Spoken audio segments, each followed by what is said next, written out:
Bismillahirrahmanirrahim. Assalamualaikum warahmatullahi wabarakatuh. Alhamdulillah. Alhamdulillah wa kafa. Wassalatu wassalamu ala nabiyil mujtaba.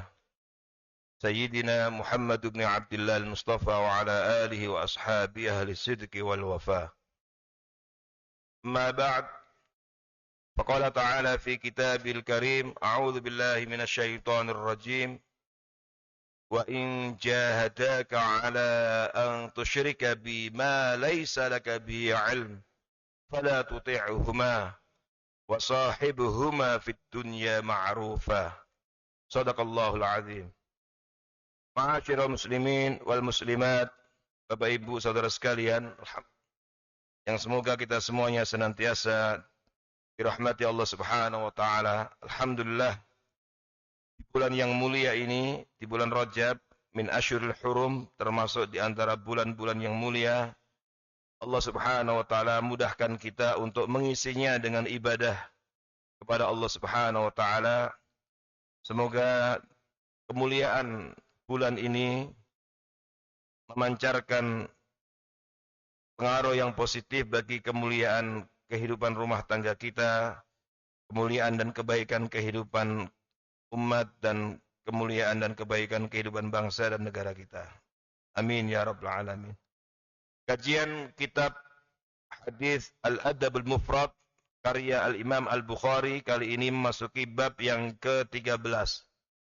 Al-Imam Al-Bukhari mengatakan bab birrul walid al-musyrik,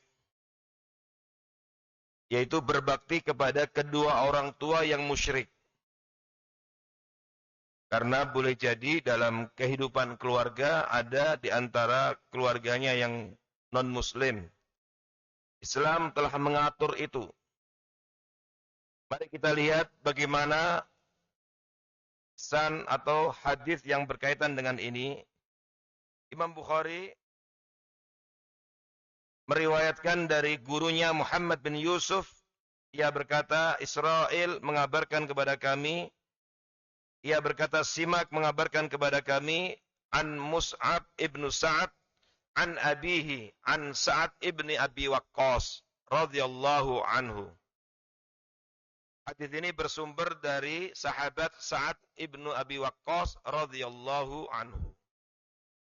Seorang sahabat yang sangat terkenal dengan kepiawaiannya dalam memanah, sehingga diberi gelar sebagai Fursanul Ummah, pemberani, dan ditulis dalam sejarah sebagai sahabat yang pertama kali menggunakan panah dalam perjuangan Islam.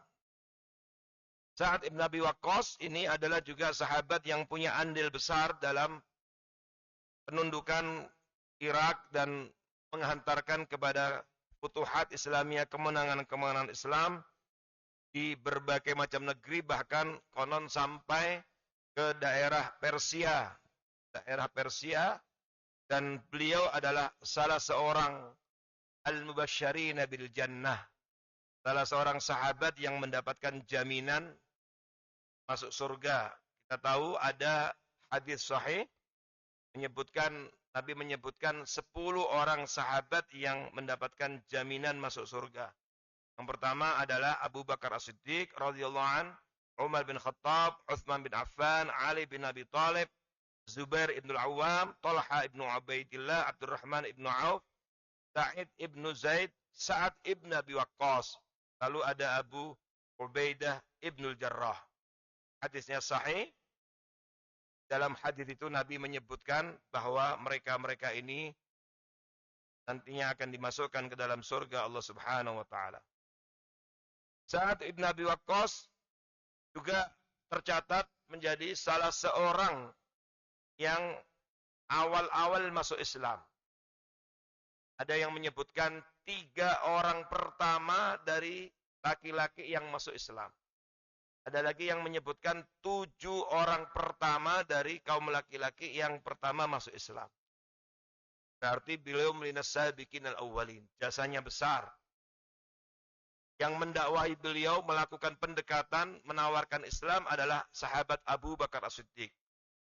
Karena Abu Bakar As-Siddiq ini adalah seorang konglomerat yang jaringan koneksinya juga dengan orang-orang kaya. Sa'ad ibn Abi Waqqas termasuk di antara sahabat yang kaya.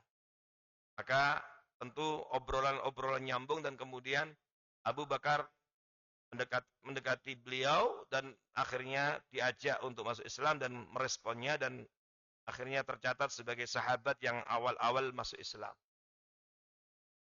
Pada saat Khalifah Umar bin Khattab radhiyallahu anhu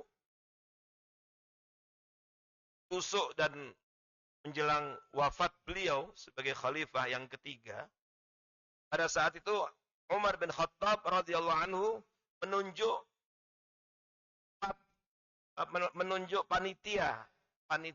anggota panitia pengganti beliau yang terdiri dari 6 orang sahabat. Dan Sa'ad ibn Abi Waqqas termasuk di antara 6 orang sahabat yang dipilih oleh Sayyidina Umar untuk ditunjuk menjadi penggantinya. Jadi sudah masuk nominasi dari 6 orang sahabat. Itu artinya berarti beliau memang sahabat yang memiliki posisi, pertimbangkan, diagungkan, dihormati. Dan beliau piawai dalam menggunakan panah. Dulu senjata dalam perjuangan dulu adalah panah. Dan sekarang senapan. Atau yang lebih dikenal sekarang dengan sniper. Di antara yang menjadikan beliau hebat dalam itu adalah karena beliau mendapatkan keistimewaan didoakan khusus oleh Nabi terkait dengan kepiawaian dalam memanah itu. Maka disebutkan dalam hadis sahih, Sa'ad ibn Abi Waqqas pernah didoakan Nabi, Nabi berdoa secara khusus, mungkin melihat keahlian yang dimiliki oleh Sa'ad, lalu Nabi secara khusus mendoakan. Dan kalau Nabi sudah berdoa tentu kabulkan Allah Subhanahu wa taala. Nabi pernah mendoakan beliau, Allahumma saddid ramyahu wa ajib da'watahu. Ya Allah, tepatkanlah panahan saat ini. Tepatkanlah dia dalam memanah. Dan kabulkanlah doanya. Dua-duanya yang diminta oleh Nabi kepada Allah untuk saat ini dikabulkan Allah Subhanahu wa taala. Sehingga beliau dikenal sebagai Farisul Islam. Maka Bapak-bapak, Ibu-ibu bisa membaca kehebatan beliau dalam perang Badar. Ya, karena pada dalam perang Badar itu sudah digunakan senjata panah dan beliau termasuk yang berhasil ya, menggunakan panahnya untuk perjuangan dalam perang Badar itu.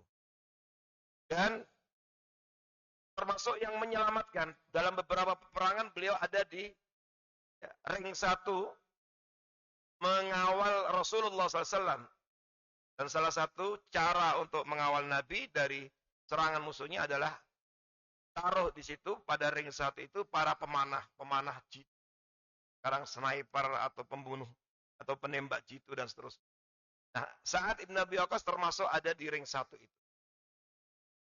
Beliau ya, selain itu juga termasuk doanya mustajab. Makanya pernah beliau berdoa kepada Allah Subhanahu wa taala dikabulkan. Bahkan hadis yang ada di hadapan kita ini salah satu apresiasi dan menunjukkan kemuliaan beliau di sisi Allah Subhanahu wa taala. Karena apa yang terbetik di benaknya, keinginannya itu kemudian dikabulkan Allah sampai kemudian turun ayat-ayat yang khusus terkait dengan beliau.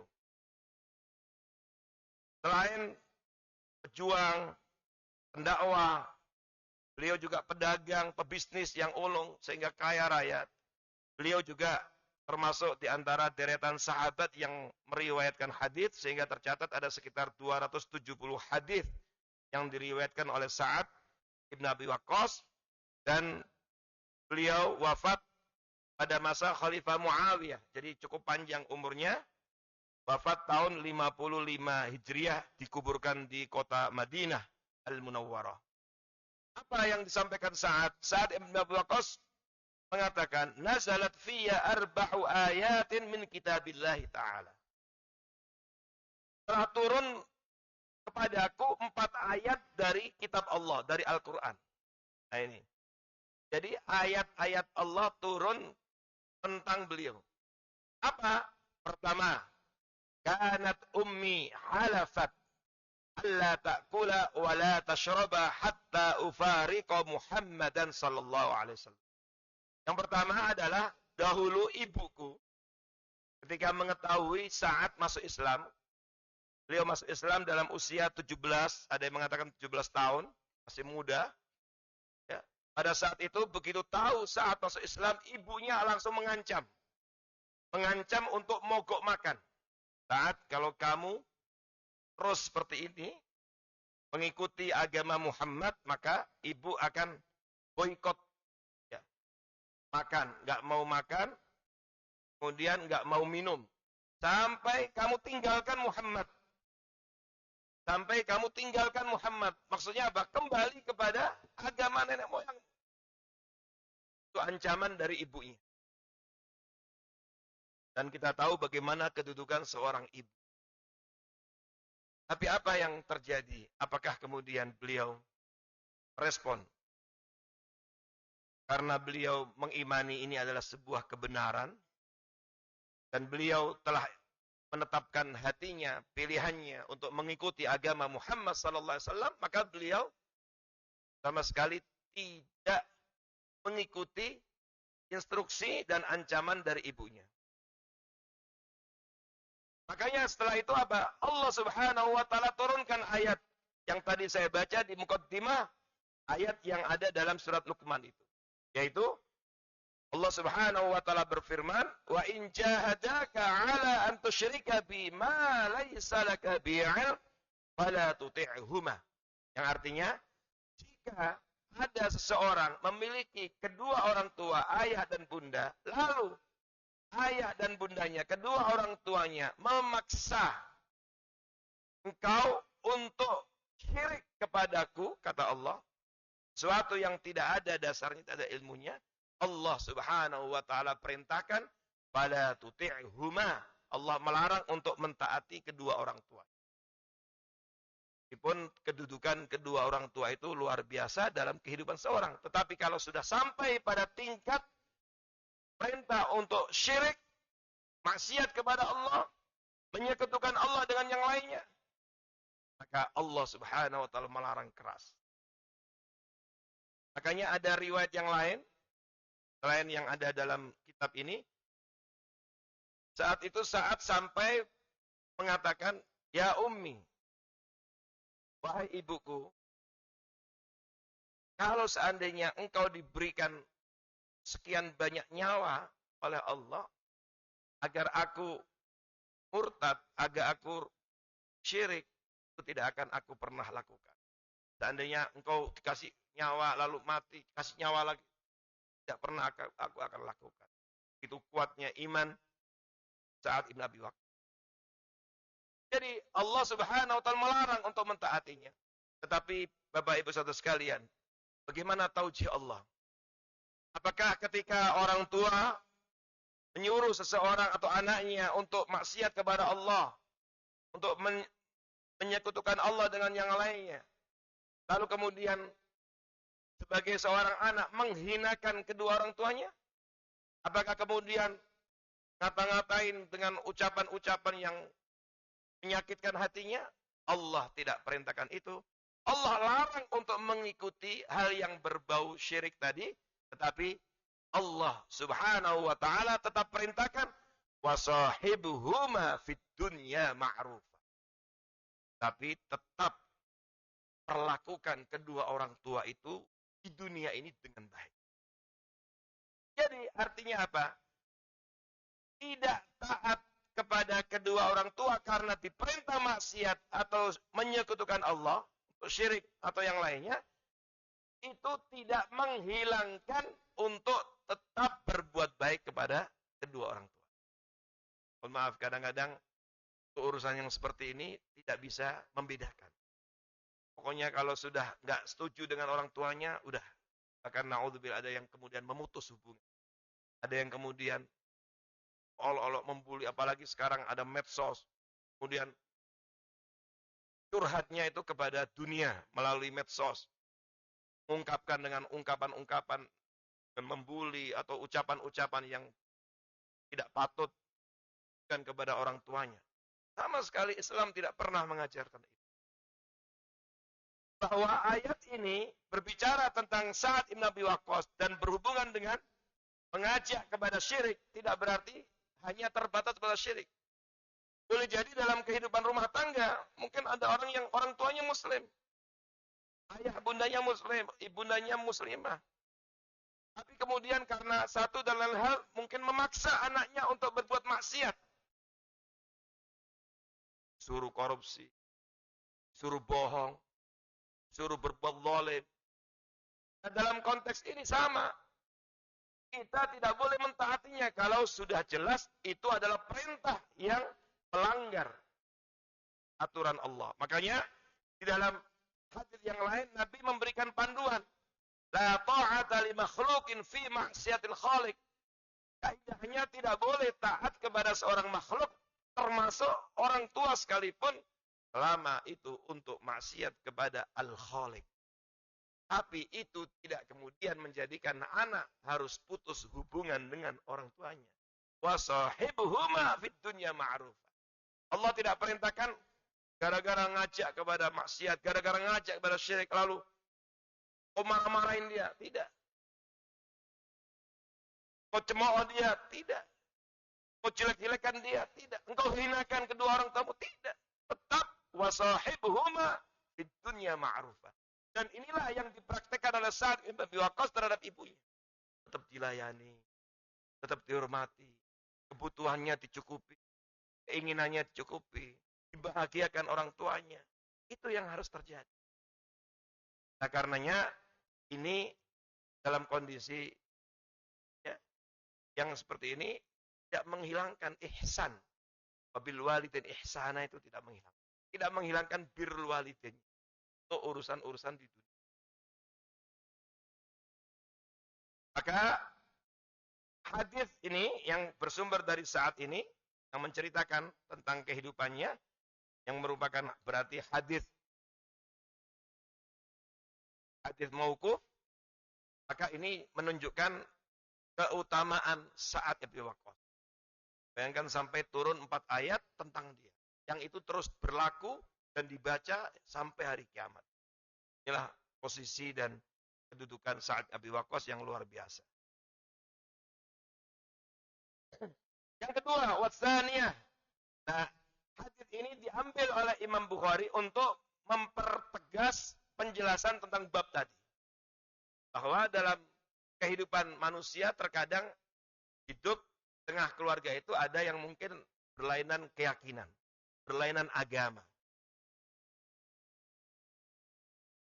Atau juga ada orang tua yang kadang-kadang juga mungkin menyuruh kepada maksiat. Maka ini prakteknya. Taujih Allah ini memandu kita bagaimana memperlakukan orang tua. Harus dibedakan antara tidak menuruti, mentaati dengan tetap berbakti kepada kedua orang tua.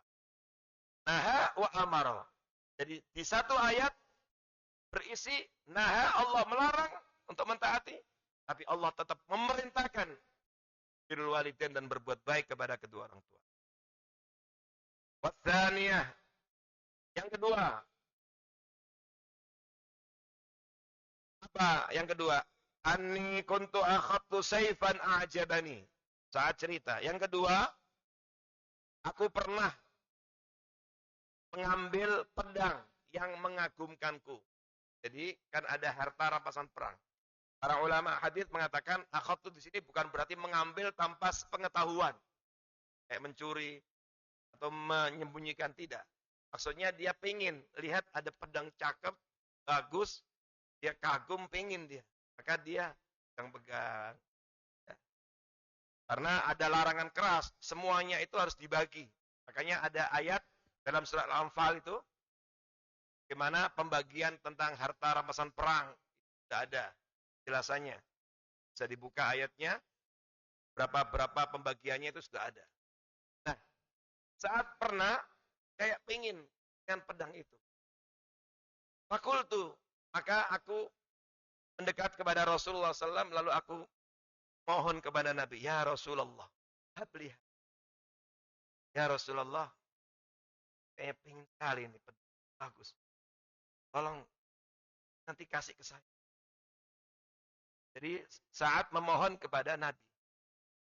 Fanazalat, maka turunlah ayat pertama dalam surah Al-Anfal. Yas'alunaka 'anil anfal. Qulil anfalu lillahi war rasul dan seterusnya. Sampai kemudian Nabi enggak menjawab dan turunlah ayat langsung dari Allah menjelaskan bagaimana cara membagi harta rampasan perang.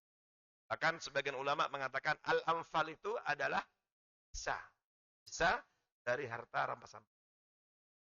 Dan dalam surat itu juga dijelaskan bagaimana di antara sahabat sempat berselisih gara-gara harta rampasan perang. Inilah pelajaran penting bahwa kita tahu sahabat juga manusia. Biasanya kalau udah urusan dunia itu nggak melihat orang. Sahabat juga manusia, tetapi hebatnya mereka, ketika mereka berselisih, turun ayat, mereka kemudian langsung sami'na wa ata'na, mengikuti arahan dan instruksi ayat itu. Ya, riwayatkan ada sebagian mereka yang menangis, baru tersadar, ternyata kita selama ini berantem berebut urusan dunia. Maka ada riwayat menyebutkan, bisa dibaca di tafsirnya, turun ayat Yas'alunaka 'anil anfal itu ada seorang sahabat mengatakan, ayat ini turun hina sa'at akhlaquna. Ayat ini turun ketika akhlak kami buruk, yaitu memperebutkan dunia. Dan begitulah dunia sering membuat orang lupa, membuat orang lalai, dan betapa banyak orang yang kemudian halalkan segala cara dan seterusnya. Nah, bedanya mereka begitu turun taujih, turun ayat, langsung mereka sadar dan kemudian kembali kepada arahan ayat tersebut. Maka turun ayat ini gara-gara itu. Wassalitsah, yang ketiga, anni maridtu fa'atani Rasulullah SAW. Yang ketiga adalah suatu ketika aku sakit, lalu dijenguk besok oleh Nabi Rasulullah SAW. Fakultu, ya Rasulullah. Maka kemudian aku mengatakan kepada Rasulullah, inni uridu an aksima mali. Ya Rasulullah, aku ingin membagi hartaku. Apa usi bin nisf? Boleh enggak aku berwasiat dengan hartaku ini separuhnya? Nah, ada beberapa riwayat dalam Sahih Bukhari Muslim, juga yang dikutip oleh Imam Ibnu Katsir, ketika menjelaskan ayat-ayat tentang waris. Dalam riwayat yang lain, saat karena merasa sakitnya itu boleh jadi akan menghantarkan kepada kematian, dia curhat, nyampaikan kepada Nabi, ya Rasulullah, inni rajulun dzu malin, aku ini orang yang kaya. Alhamdulillah saya punya banyak kekayaan. Dan tidak ada yang mewarisiku kecuali ibnati. Dan aku hanya punya putri satu-satunya yang akan menjadi ahli warisku. Afa usi bimali kulliha. Dalam riwayat yang lain, beliau minta saran Nabi, boleh enggak aku wasiatkan semua hartaku? Semuanya. Nah, di sini disebut separuh. Pertanyaan awalnya semuanya. Nabi mengatakan jangan. Bagaimana dengan sulusai mali? 2/3 dari hartaku. Kalau dia punya misalnya 100 M, 100 M nggak boleh. Atau 10 M nggak boleh. Bagaimana dengan 2/3-nya? Nabi tetap melarang. Wasiatkan dengan 2/3-nya. Anis, di sini baru anis. Bagaimana dengan separuhnya? Berarti kalau 10 M misalnya 5 M. Nabi tetap melarang faqala, la, jangan. Fakultu, lalu aku tanya lagi, bagaimana as-sulus? Bagaimana kalau sepertiganya? Sepertiga dari 10 M. Misalnya. Berarti 3, sekian. Baru Nabi saat itu diam. Diamnya beliau tidak menjawab. Tapi dalam riwayat yang lain, Nabi mengatakan, mengomentari as-sulus, sepertiga. Sulus katsir. Sepertiga itu banyak. Nah itulah, maka disebutkan dalam hadis ini, fakana sulus ba'dau jaizan. Maka setelah ini, karena Nabi diam dan Nabi mengomentari, tidak melarang, maka dari sinilah kemudian wasiat dari harta, seseorang kalau wasiat dari harta itu maksimal batasnya itu sepertiga dari hartanya. Kenapa? Supaya tidak menghalangi ahli warisnya. Nah, di dalam riwayat yang lain, Nabi di akhirnya itu menyampaikan alasan kenapa kok dilarang mewasiatkan sepenuhnya, semuanya. 2/3 juga dilarang, separuhnya juga dilarang. Padahal kan kalau mereka sahabat ini mewasiatkan, mungkin untuk kemaslahatan umat, mungkin taruh di kas negara, Baitul Mal, untuk digunakan dengan sebaik-baiknya untuk kemaslahatan umat. Tapi itu pun dilarang. Dan kita juga tidak pernah menafikan keutamaan bersedekah, berinfak. Tapi Nabi melarang. Nah, di akhir hadis dalam riwayat yang lain, tapi versi yang ada di Adabul Mufrad ini tidak ada, di versi yang lain Nabi mengingatkan. Apa kata Nabi? Bahwa sungguhnya kalau seandainya innaka intadhar warathataka aghniya khairun min antadharahum alatan yatakaffafun. Baik saat kalau seandainya engkau meninggalkan ahli warismu, keluargamu, dalam konteks masa depan negerimu, kau tinggalkan dalam keadaan kaya, mandiri ekonominya, berkecukupan keluargamu, anak cucu, jauh lebih baik daripada engkau tinggalkan mereka dalam keadaan miskin, yang nanti kemudian kesana kemari minta belas kasih. Nah, inilah Nabi betul-betul realistis, menyemangati umatnya untuk membangun kekuatan ekonomi dalam kehidupan keluarga, umat, bangsa, dan negara. Nah, itulah alasannya. Sehingga dari sini para ulama sepakat maksimal wasiat itu 1/3 dari harta, supaya ahli warisnya tetap mendapatkan. Nah, ma'asyiral muslimin hafizakumullah. Di dalam riwayat yang lain ya, disebutkan bahwa, dan ini subhanallah ya, ini hebatnya Sa'ad.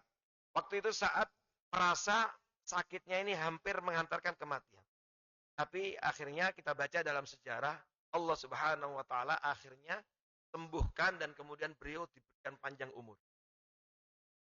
Yang ada riwayat menyebutkan beliau akhirnya diberikan panjang umur, bahkan hidup setelah kejadian tadi, nanya kepada Nabi itu 50 tahun berikut. Dan bahkan kemudian Allah berikan rezeki, tadinya satu putrinya satu-satunya, beliau diberikan rezeki 35 anak, laki dan perempuan berikut. Hingga ketika beliau meninggal dunia, meninggalkan banyak anak. Tadi itu perasaan dia ini sakit saya udah parah, mengantarkan kematian. Ternyata Allah berikan panjang umur. Ini penting ya bagi kita semuanya bahwa umur itu tidak ada yang tahu. Yang muda jangan pernah merasa muda, kemudian masih panjang belum. Yang tua pun juga belum tentu. Jadi kematian bisa datang kapan saja. Yang penting adalah memaksimalkan ikhtiar kita untuk menjemput kematian dengan mengisinya dengan memproduksi banyak kebaikan. Itu yang terjadi pada Sa'ad ibn Abi Waqqas. Nah, melalui hadis ini maka ya, disampaikan tentang bagaimana cara membagi harta itu nggak boleh. Jadi mungkin ada pertanyaan, Ustaz, bagaimana dengan seseorang yang nggak punya ahli waris sama sekali? Apa boleh diserahkan sepenuhnya ke Baitul Mal, ke lembaga zakat, atau ini untuk digunakan kemaslahatan umat misalnya? Nah, ini para ulama berbeda pendapat ketika betul-betul seorang nggak punya ahli waris. Tapi ada yang mengatakan tetap maksimal 1/3. Ada yang mengatakan boleh, seperti Imam Abu Hanifah, sebagai apa juga ulama-ulama Hambali mengatakan boleh kalau memang nggak ada ahli warisnya. Tadi kan Nabi membatasi itu karena masih ada ahli warisnya, sehingga jangan sampai seorang disedekahkan semuanya tiba-tiba meninggal, ahli warisnya nggak dapat apa-apa, sehingga itu juga tidak baik bagi ahli waris. Nah, karena itu ini ada perbedaan pendapat kalau itu terjadi. Yang ketiga terakhir, warabi'ah inni syaribtul khamra ma'a qaumin minal ansar. Yang keempat, aku dulu pernah minum khamr bersama beberapa orang dari kaum Ansar. Maksudnya sebelum diharamkan khamr. Fadharaba rajul minhum anfi bilahyai jamal. Lalu gara-gara mabuk itu minum khamr, maka akhirnya salah seorang di antara mereka memukulkan rahang unta pada hidungku. Jadi berantem.